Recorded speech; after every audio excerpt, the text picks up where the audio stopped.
So, hello and welcome back to Ivanhoe. We are back.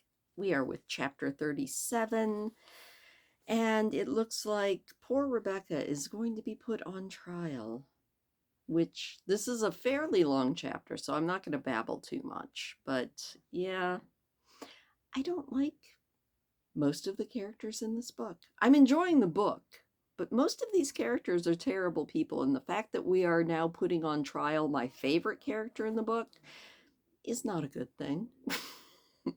I hope that you guys are all doing well. I hope that you are enjoying good weather. I hope that the cool down that we got yesterday or the day before has hit you because we were far too warm and now it's still I think warmer than a normal October, but comfortable.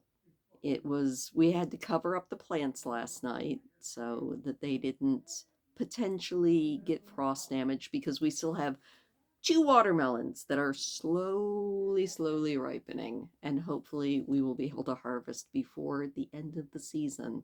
Also, the surprise pumpkins out in the yard are still growing, and I think I might actually have at least one that'll end up being big enough to carve. I'm excited for that. But as always, we are going to be starting this with a quote from some book of the time, so let's jump in. Stern was the law which bade its votaries leave at human woes with human hearts to grieve. Stern was the law which at the winning while of frank and harmless mirth forbade to smile. But sterner still, when high the iron rod of tyrant power she shook and called that power of God.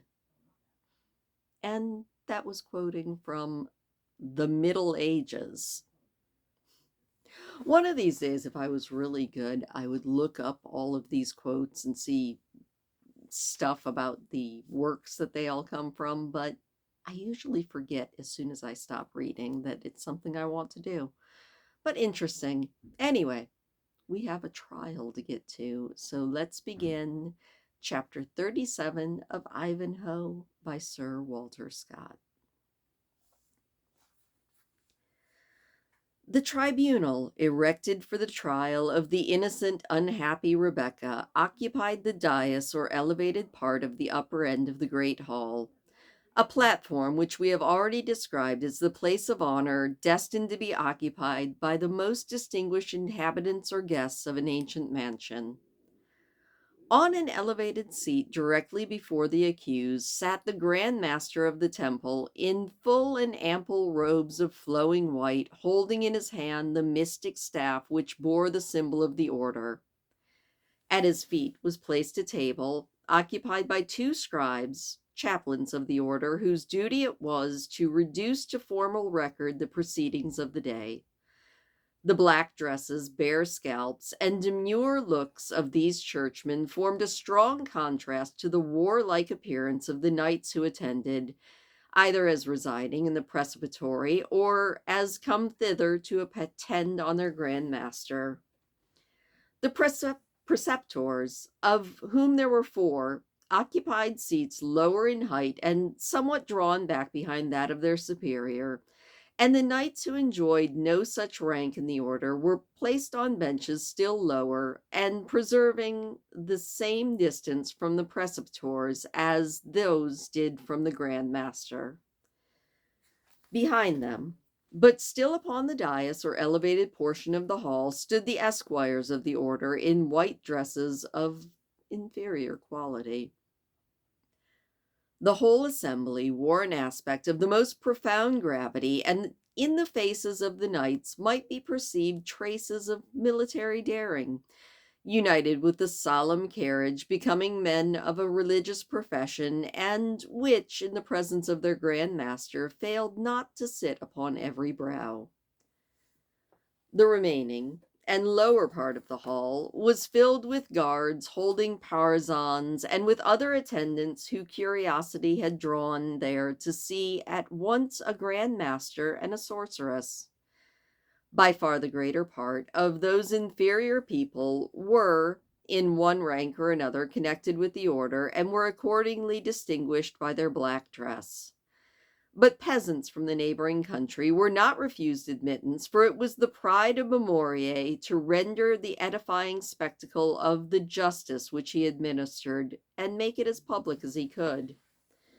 His blue eyes seemed to expand as he gazed around the assembly, and his face appeared elated by the conscious dignity and imaginary merit of the part which he was about to do.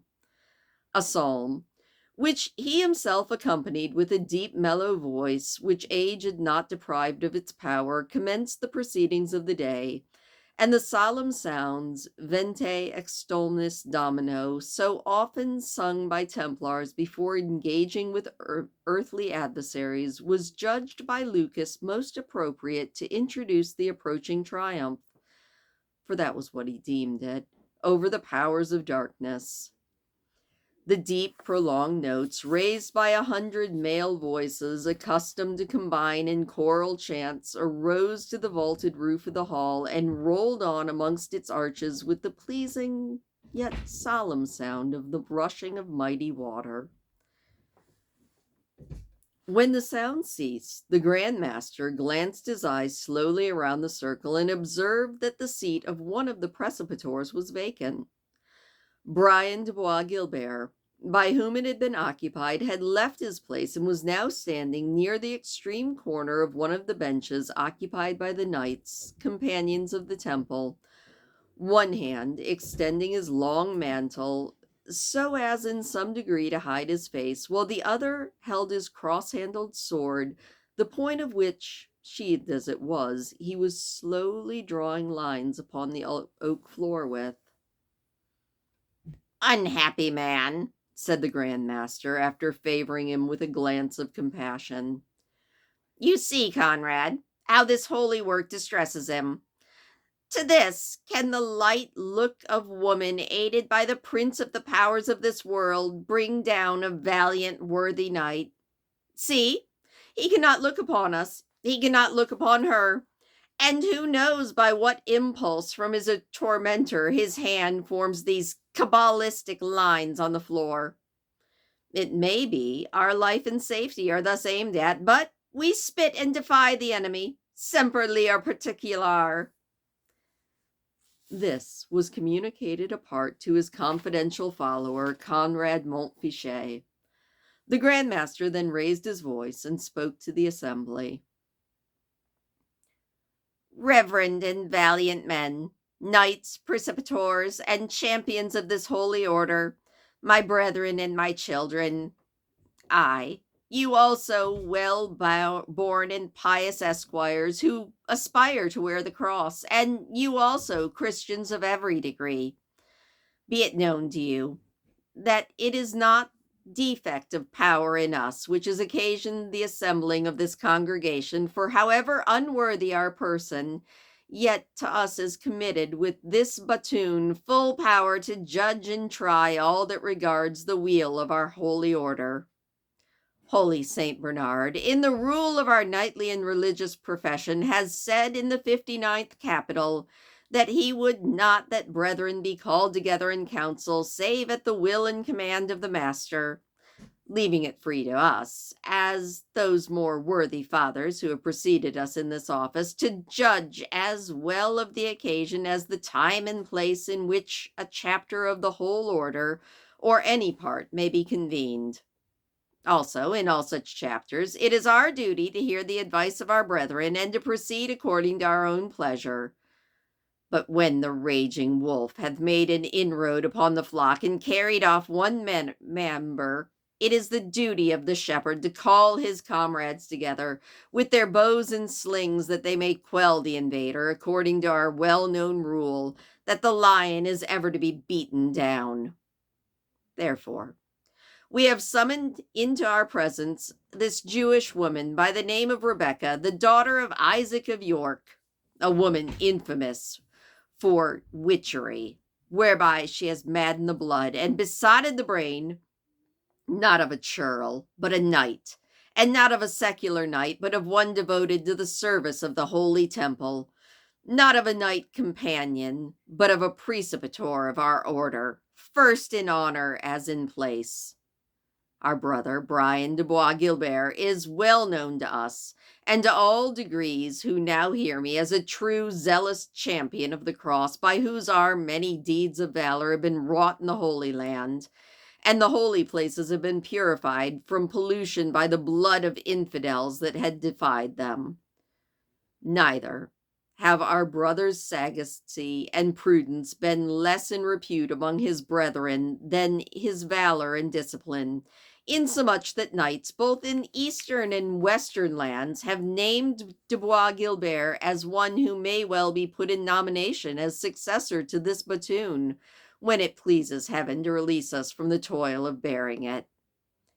If we were told that such a man, so honored and so honorable, suddenly casting away regard for his character, vows, brethren, and his prospects, had associated himself to a Jewish damsel, wandered in this lewd company through solitary places, defended her person in preference to his own, and finally was so utterly blinded and besotted by his folly as to bring her even to one of our own preceptories, what should we say? But that the noble knight was possessed by an evil demon or influenced by a wicked spell.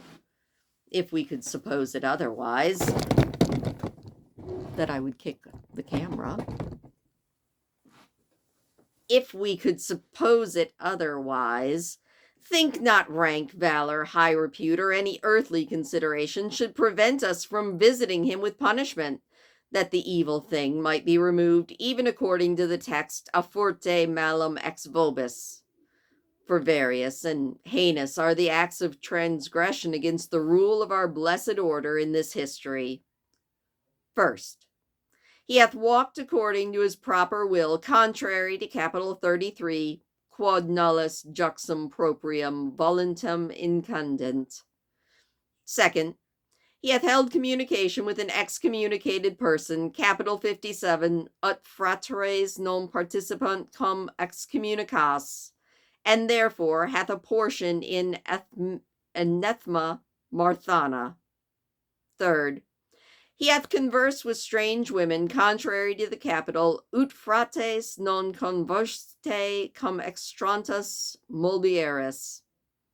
Fourth, he hath not avoided, nay, he hath, it is to be feared, solicited the kiss of woman, by which saith the last rule of our renowned order, ut furgate oscula, the soldiers of the cross are brought into a snare. For which heinous and multiplied guilt, Brian de Bois Guilbert should be cut off and cast off from our congregation, were he the right hand and right eye thereof.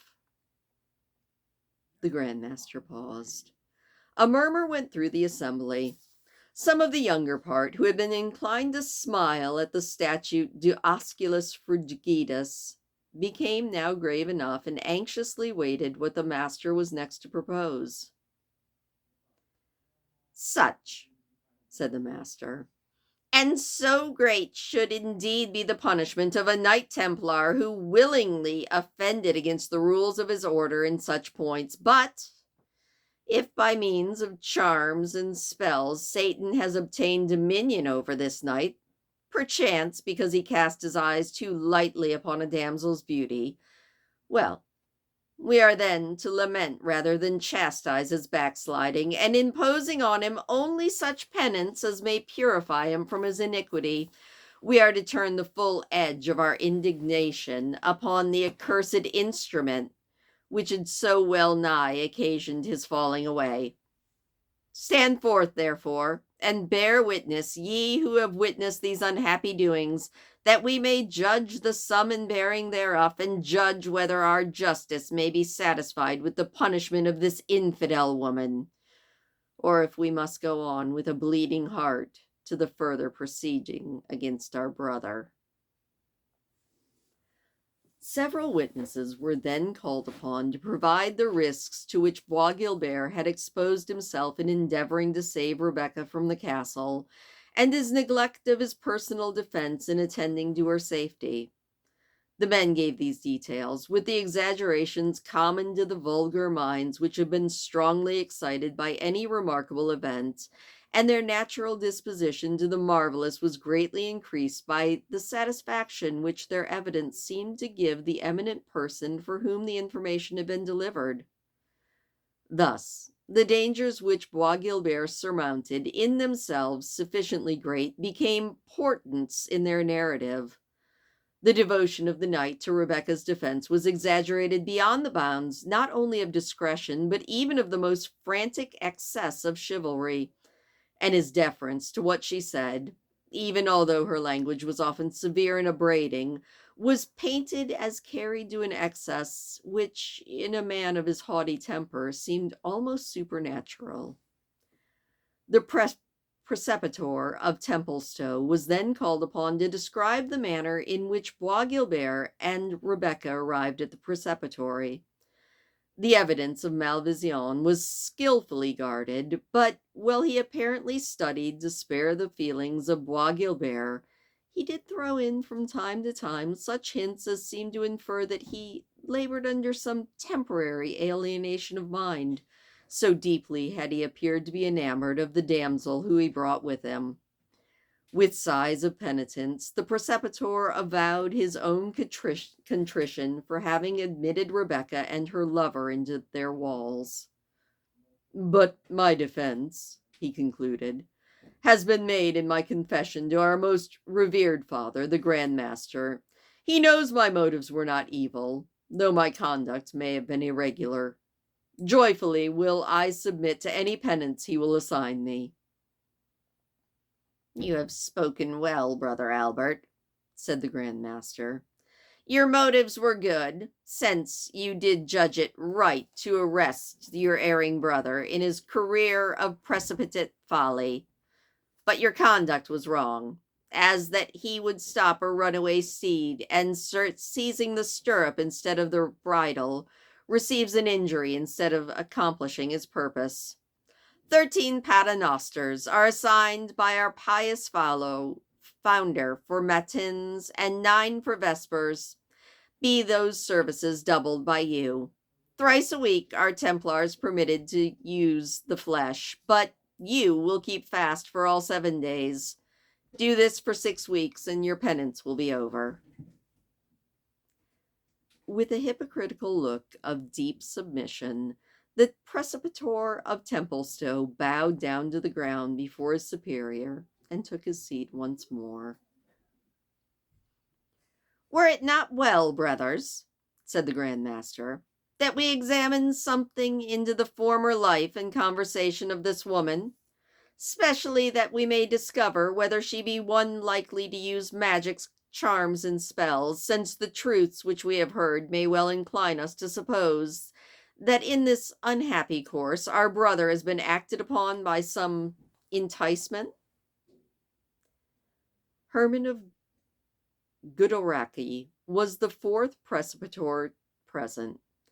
The other 3 were Conrad, Malvision, and Bois Guilbert himself. Herman was an ancient warrior, whose face was marked with scars inflicted by the saber of Mosmois, and he had great rank and consideration among his brothers. He rose, bowed to the Grand Master, who instantly granted him speech. "I would crave to know, most revered father, of our valiant brother Brian de Bois Guilbert, what he says to these wondrous accusations, and with what eye he himself now regards his unhappy intercourse with this Jewish maid." "Brian de Bois Guilbert," said the Grand Master, "you hear the question which our brother Goodalricke desires you to answer. I command you, reply to him." Bois Guilbert turned his head to the Grand Master when addressed, but remained silent. "He is possessed by a dumb devil," said the Grand Master. "Avoid these Sathans. Speak, Brian de Bois Guilbert, I command you, by the symbol of our holy order." Brian de Bois Guilbert made an effort to suppress his rising scorn and indignation, the expression of which he was well aware would little help him. "Brian de Bois Guilbert," he said, "replies not, most revered father, to such wild and vague charges. If his honor is impeached, he will defend it with his body and with that sword which is often fought for Christ." "We forgive you, brother Brian," said the Grand Master, "though that thou hast boasted thy warlike achievements in front of us, glorifying your own deeds and coming of the enemy who tempted us to exalt our own worship. But you have our pardon, judging that you speak of less of your own suggestion than from the impulse of him who by heaven's league we will quell and drive out of our assembly." A glance of disdain flashed from the eyes of Bois Guilbert, but he said not a word. "And now," said the Grand Master, "since our brother's question has thus been imperfectly answered, we pursue our quest, brothers, and with our patron's assistance we will search to the bottom of this mystery. Let those who have had anything to witness of the life and conversation of this woman stand before us." There was a bustle in the lower part of the hall, and when the Grand Master inquired as to the reason, it was replied that there was in the crowd a bedridden man, who the prisoner had restored to the perfect use of his limbs by her miraculous balsam. The poor peasant, a Saxon by birth, was dragged forward to the bar, terrified at the penal consequences which he might have incurred by the guilt of having been cured of palsy by a Jew. Perfectly cured he certainly was not, for he supported himself up on crutches to give his evidence. Most unwilling was his testimony, and given with many tears, but he admitted that 2 years ago, when residing at York, he was suddenly afflicted with a sore disease while laboring for Isaac the Jew in the vocation of a joiner, and that he had been unable to move from his bed until the remedies applied by Rebecca's directions, and especially by a warming and spicy smelling balsam, had restored him, at least in some degree, to the use of his arms and legs. Moreover, he said, she had furnished him with a pot of this precious ointment, and given him a piece of money to return to the house of his father near to Templestowe. And may it please your gracious reverence," said the man, I cannot mean the damsel meant harm by me, though she has the ill chance to be a Jew. For even when I used your remedy, I said the Pater and the Creed, and it never operated any less." "Peace, slave," said the Grand Master. "Begone. It well suits brutes like you to be tampering and tinkering with hellish cures, and to be giving your labor to the sons of mischief. I tell you, the fiends can impose diseases for the very purpose of curing them in order to bring credit to some diabolical fashion. Do you have the unguent of which you are speaking?" The peasant, fumbling in his bosom with a trembling hand, produced a small box bearing some Hebrew words on it, which was, with most of the audience, a sure proof that the devil had stood as the apothecary. Beaumorier, after crossing himself, took the box into his hand, and learned in most of the Eastern tongues, read with ease what was said on the lid: "The Lion of the tribe of Judah hath conquered." "Strange powers of Satan," he said, "which can convert Scripture into blasphemy, mingling poison with our necessary food. Is there no leech here who can tell us the ingredients of this mystical unguent?" Two mediciners, as they called themselves, one a monk, the other a barber, appeared, and avouched that they knew nothing of the materials, excepting that they savored of myrrh and camphor, which they took to be Oriental herbs. But, with the true professional hatred to a successful practitioner of their own art, They insinuated that since the medicine was beyond their own knowledge, it must necessarily have been compounded from unlawful and magical pharmacopoeia, since they themselves, though not conjurers, fully understood every branch of their art, so far as it might be exercised in the good faith of a Christian. When the medical research was ended, the Saxon peasant desired humbly to take back the medicine which he found so salutary, but the Grandmaster frowned. "What is your name?" he said to the cripple. "Hig, son of Snell," said the peasant. "Well then, Hig, son of Snell," said the Grandmaster, "I tell you it is better to be bedridden than to accept the benefit of an unbeliever's medicine so that you can rise and walk. It is better to despoil the fields of infidels of their treasure by your strong hand than to accept of them any gifts or do them service for wages. Now leave and do as I said." "Alack," said the peasant, "and it shall not displease your reverence. The lesson is too late for me, for I am but a maimed man. But I will tell my brethren, who serve the rich rabbi Nathan, that your mastership says that it is more lawful to rob him than to render him faithful servant." "Oh, get this prattling villain out," said Beaumorier, who was not prepared to refute this practical application of his general maxims. Hig, the son of Snell, withdrew into the crowd, but, interested in the fate of his benefactress, he lingered until he should learn her doom, even at the risk of again encountering the frown of that severe judge, the terror of which withered his very heart. At this period of the trial, the Grand Master commanded Rebecca to unveil herself. Opening her mouth for the first time, she replied patiently, but with dignity, that it was not the wont of the daughters of her people to uncover their faces when alone in an assembly of strangers. The sweet tone of her voice and the softness of her reply impressed on the audience a sentiment of piety and sympathy. But Beaumorier, in whose mind the suppression of each feeling of humanity which could interfere with his imagined duty was a virtue in and of itself, repeated his command that his victim be unveiled. The guards were about to remove her veil accordingly, when she stood up in front of the Grand Master and said, "Nay, but for the love of your own daughters, alas," she said, remembering herself, "you have no daughters. Yet for the remembrance of your mothers, for the love of your sisters, and female decency, let me not be thus handled in your presence. It suits not a maiden to be disrobed by such rude grooms." "I will obey you," she said, with an expression of patient sorrow to her voice, which had almost melted even the heart of Beaumorier.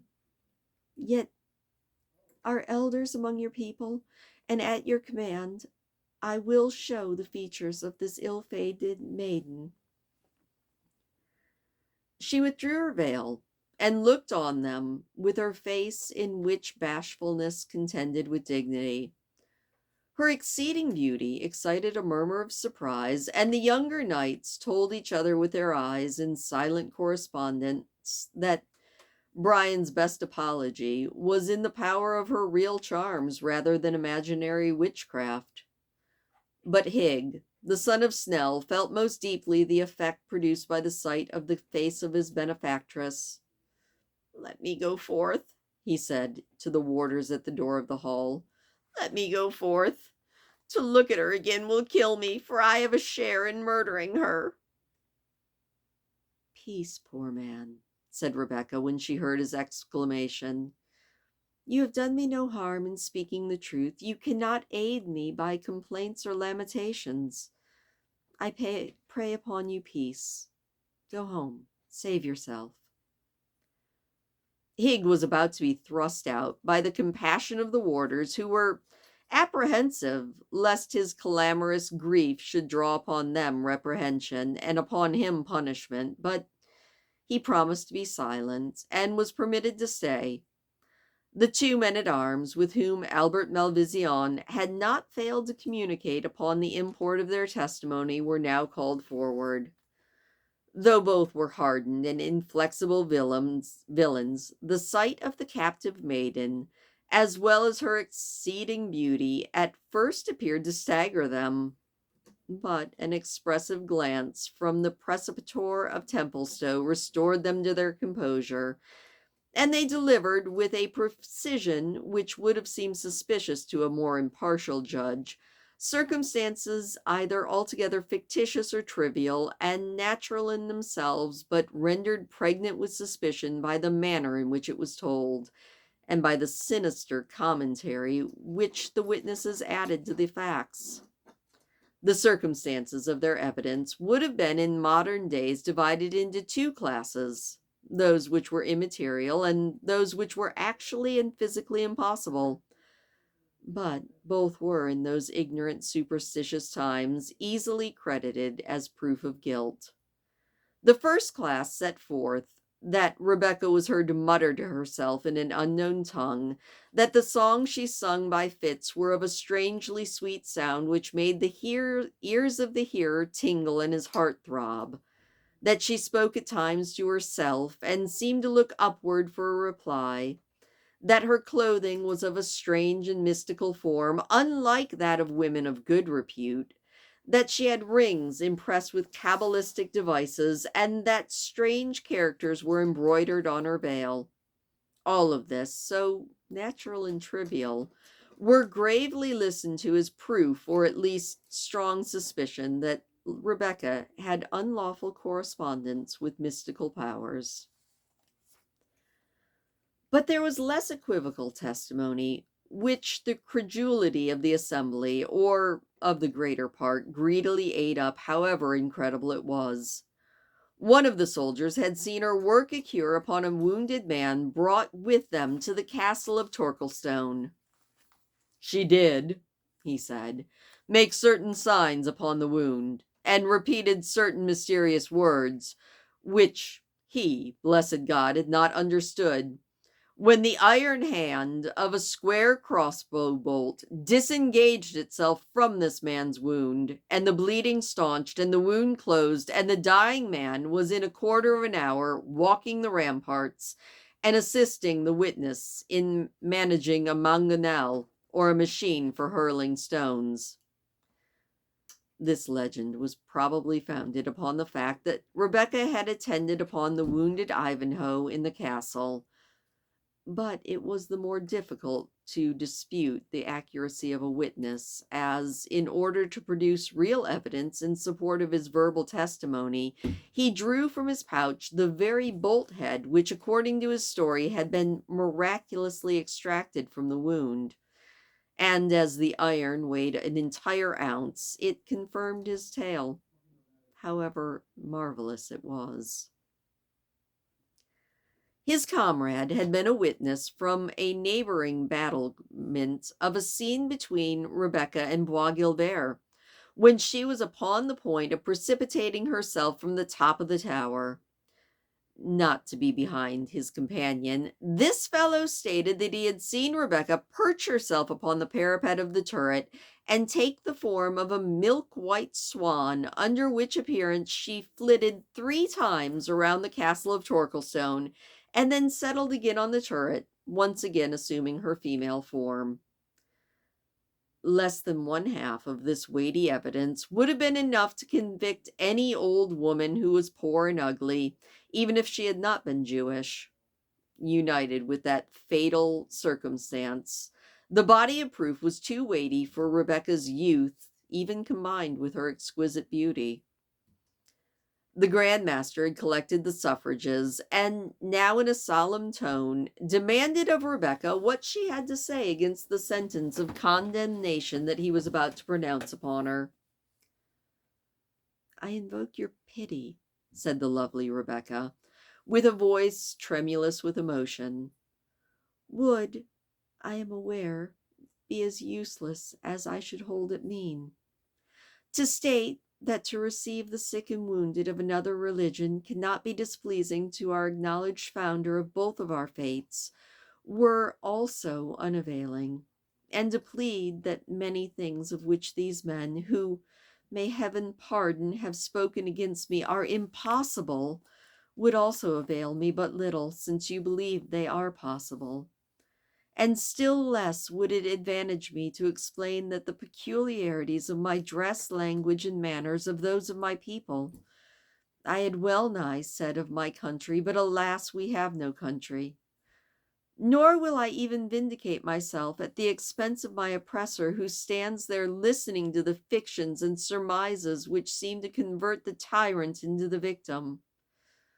God be the judge between him and me. But rather would I submit to 10 such deaths as your pleasure may denounce against me, than listen to the suit of that which man of Belial has urged upon me, friendless, defenseless, and his prisoner. But he's of your own faith, and his lightest affirmation would weigh down the most solemn protestation of the distressed Jewish woman. I will not, therefore, return to him the charge brought against me, but to himself, yes, Brian de Bois Guilbert, to you I appeal, whether these accusations are not false, as monstrous and calumnious as they are deadly. There was a pause, and all eyes turned to Brian de Bois Guilbert, who stayed silent. Speak, she said. If you are a man, if you are a Christian, speak. I conjure thee, by the habit which you do wear, by the name you do inherit, by the knighthood that you vaunt, by the honor of your mother, by the tomb and bones of your father, I conjure you to say, are these things true? Answer her, brother, said the Grand Master. If the enemy with whom you wrestle gives you the power. In fact, Bois Guilbert seemed agitated by contending passions which almost convulsed his features, and was with a constrained voice that at last he said, looking at Rebecca, "The scroll, the scroll." "Aye," said Beaumorier, "this is indeed testimony. The victim of her witchery can only name the fatal scroll, the spell inscribed on which he is doubtless being caused to be silent."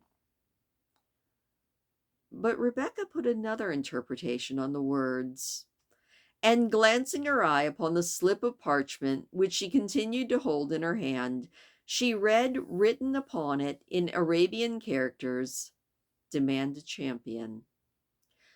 The murmuring commentary which ran through the assembly at the strange reply of Bois Guilbert gave Rebecca time to examine and to instantly destroy the scroll without being seen. When the whisperings had ceased, the Grand Master spoke. "Rebecca, you can derive no benefit from the evidence of this unhappy knight, for whom, as we all well perceive, the enemy is still too powerfully holding. Do you have anything to say?" "There is yet one chance of life left to me," said Rebecca. "Even by your own fierce laws, life has been miserable, at least lately. But I will not cast away the gift of God while he affords me the means to defend it. I deny this charge. I maintain my innocence, and I declare the falsehood of this accusation.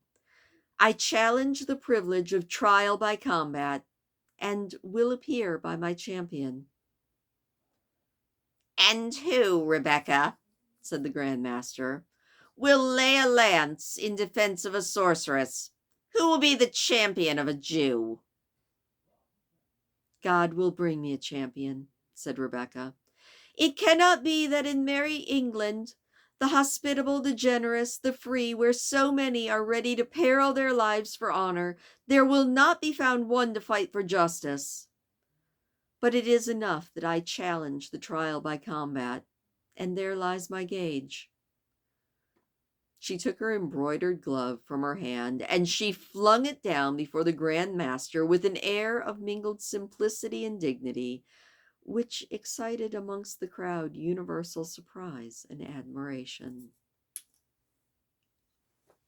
And that is the end of the chapter. Ah, that was good. Hopefully she won't be burned at the stake. I feel like it would be hypocritical if she made Dubois Gilbert be her defender. But maybe Ivanhoe or the Black Knight. I mean, those are the two least bad of all of the men that we've met, so maybe one of them will come to her rescue. I guess we'll have to wait and see. Maybe this is where the romance comes in. Maybe King Richard's going to marry her. I don't know. We'll find out. I like Rebecca the best. Thank you as always for listening. I hope you enjoyed that chapter, and I will see you tomorrow.